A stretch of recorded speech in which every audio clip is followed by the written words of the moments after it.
Magandang araw mga kaibigan. Sobrang aburido na po ang Malacanang ngayon dahil kaliwat kanan ng mga rally. Ongoing pa rin ang mga DDS supporters rally nila sa EDSA. Ito naman ngayon mga makakaliwang grupo nagrally ngayong araw na ito sa Mindiola. Nagsalpukan na sa laban sa mga kapulisan. Okay, i-share ko sa inyo ang video footage rally sa Mindiola. Mula sa Recto, march sa sila papuntang Mindiola. Nandun ang mga pulis naghihintay.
Okay, sa mas magulo itong rally sa Mindiola kumpara sa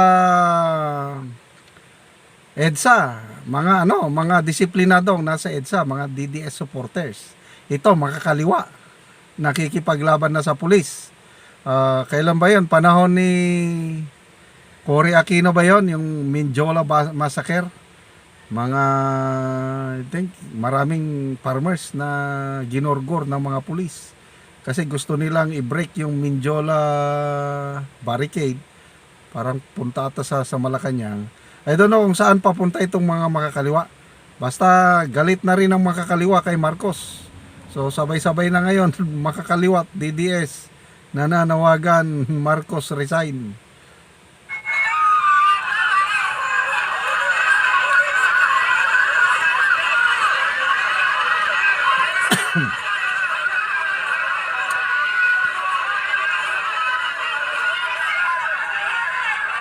So ulitin ko ngayong araw na ito, November 30, yung rally na yan, sabay-sabay sa EDSA.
Parang nakalusot na sila sa police barricade. Nagtuloy-tuloy na ang marcha eh.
Yan. Panibagong police barricade. Ganyan ang labanan sa mga rally. Talagang mga expert na ito, itong makakaliwa. Ganyan sila kagaling malusutan ang barricade. Ang police natuto na rin another barricade. Nag-form ng pangalawang layer.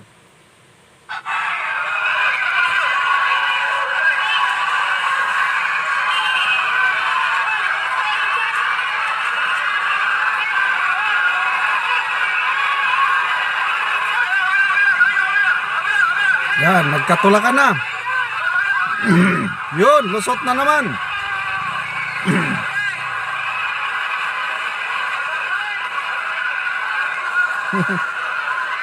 Mahinang mga pulis.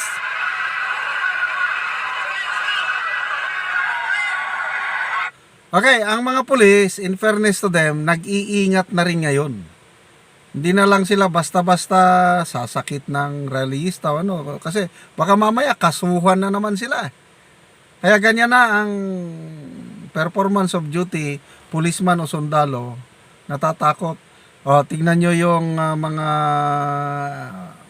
AFP personnel na na-assign kay BP Sara. Oh, they're just doing their job, protecting the Vice President. O, pinarelieve at sinubpuena. So, ganyan na rin. Kahit itong mga pulis, hindi natin masisi. Dahil mahina ang leadership nila ngayon.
Okay, ano ba ang sinisigaw o demanda ng mga realista? Hindi ko masyadong maintindihan. Kaya lang, ito, basta mga makakaliwa, gustong pabagsakin ng gobyerno.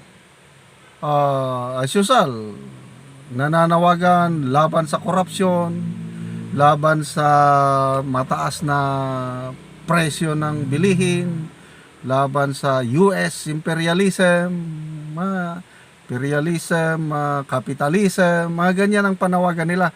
Gustong-gusto nilang magkagulo ang bansa. Kaya natutuwa sila itong nangyaring kaguluhan Marcos versus Duterte.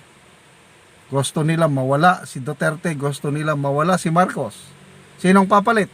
Di sila na. Kasi ang kanilang ultimate objective is to seize the government, destroy the government, overthrow the government, and sila na ang mamuno. Maging communist form of government tayo.